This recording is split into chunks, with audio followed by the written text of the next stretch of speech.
Xarobaga hech kim gul olib kirmaydi. Shu sababdan ham albatta har bir ayol o'z ichki bahosi va samotsankasi ustida ishlashi kerak. Avvalo bu nima degani? Ichki baho degani, ichki samotsanka degani bu boshqalarni siz haqingizda o'ylayotgani emas. Biz ko'pincha shunaqa deb o'ylaymiz.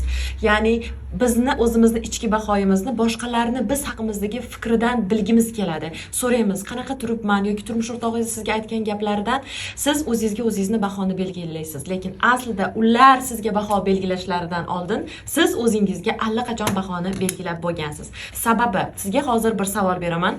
Shaxsan o'zingiz hozir turgan joyingizdan, tanangizdan shunday tashqariga chiqingda o'zingizga qarang yoki oynani oldiga borib o'zingizga qarasangiz bo'ladi. Siz shu ayolni sevgan bo'larmidingiz? Quchgan bo'larmidingiz? Yaxshi ko'rgan, qadrlagan bo'larmidingiz?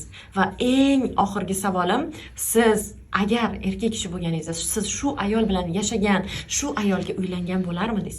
Juda ko'p. 5 yillik faoliyatimni juda ko'p ayollari, mingdan ortiq ayollar bilan ishlagan bo'lsam, yo'q degan javobni berishgan. Va bundan tashqari yo'q, umuman bunday ayolni qabul qila olmagan bo'lardim deb o'zlari tan olishgan. O'zingizga haqqoniy bo'ling va o'zingiz uchun buni tan oling va aynan mana shu narsa ichki baho deyiladi. Sizni o'zingizga o'zingiz berayotgan hislaringizga, tashqi ko'rinishingizga berayotgan bahoyingiz eng avvalo atrofdagilarga ta'sir qiladi va atrofdagilar sizni o'zingiz hislaringizni o'zingizga xuddi oynadagi ko'rsatib berishadi. Shu sababdan ham bugungi sizga bermoqchi bo'lgan darsimni xarobaga hech kim gul olib bormaydi deb boshladim.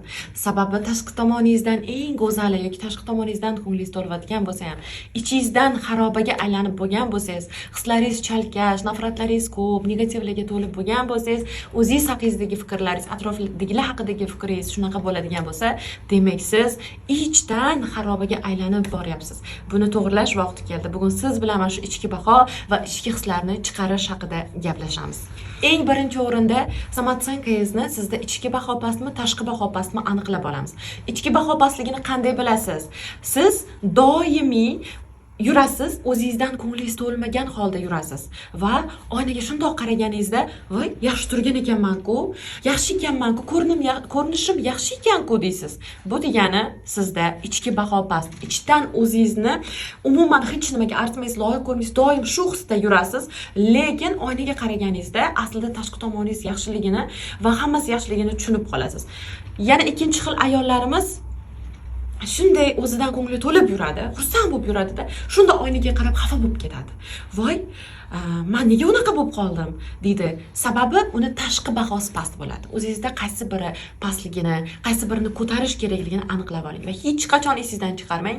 Hech qaysi ayolda, dunyoda 100% hech qaysi ayolda doimiy 100% eng baland ichki baho yoki eng baland tashqi baho bo'lmaydi. Tashqi baho bo'lmaydi. Har doim ayollarning ichki va tashqi baholari o'ynab turadi. Eng asosiysi siz mana shu ichki va tashqi bahoni ligrovka qilishni, o'zingizga yordam berishni, ko'tarishni o'rganib olsangiz, mana shu sizni yutug'ingiz bo'ladi. Endi men sizga qanaqa o'zingizga yordam berishingiz haqida aytib o'taman. Eng birinchi o'rinda sizda ichki baho pastmi, tashqi baho pastmi, o'zingizga yordamingiz, boyaga aytganimdek, tashqi tomondan shuna chiqib o'zingizga qaraganingizda o'zingizni qadrlaydigan, sevadigan, yaxshi ko'radigan darajaga chiqishingiz uchun nimalar qila olasiz? Nimalar qilishim kerak deb o'zingizdan so'rang. Balki siz rejali bo'lishingiz kerakdir. Balki siz tashqi tomoningizga e'tibor qilish vaqti kelgandir. Balki sizga yosharish, tashqi tomondan qandaydir massajlar, uxotlar kerakdir. Yoki ichingizdan to'lib ketgan bo'lsangiz, sizga psixolog yordami, psixolog motivatsiyasi, uni ilmlari kerakdir. Sizga qaysi biri kerakligini eng birinchi o'rinda o'zingizga bilib oling va ana shu tomonga boshlab qadam bosishni boshlang. Rejali bo'lishingiz kerakmi? Hech nimaga ulgurmayapsizmi? Tashqi tomoningizga qarashga vaqtingiz bo'lmayaptimi? Albatta reja tuzib chiqing. Ertalab mana shu vaqtdan mana shu vaqtgacha 24 soat ichida atigi o'zingizga hech bo'lmaganda yarim soat, 30 minut, 20 minut albatta tashqingizga qarashga, ichingizga nimalardir berishga vaqt ajrating. Rejali bo'ling va albatta ilmlarni, his ilmini va bundan tashqari ayollikning ichki ilmlari, erkaklar bilan munosabat ilmlarini o'rganishni boshlang. Buni men har kuni Instagram kanalimda, storieslarimda va Telegram yopiq kanalimda ochiq berib boraman. Men sizga hozir linklarni qoldirdim. Bemalol obuna bo'lib, bepul va pulli kurslarda o'qib, eng jozibali, eng samotsankasi baland ayol va o'ziga doim yordam bera oladigan, qo'llab-quvvatlaydigan ayol bo'lishni men sizga o'zim shaxsan Baxt Muborak o'rgatib boraman. mani eshitganingiz uchun va ilmini his qila olgan bo'lsangiz, ozgina bo'lsa ham bo'ldi, men bugundan boshlab baland samotsankali ayol bo'laman.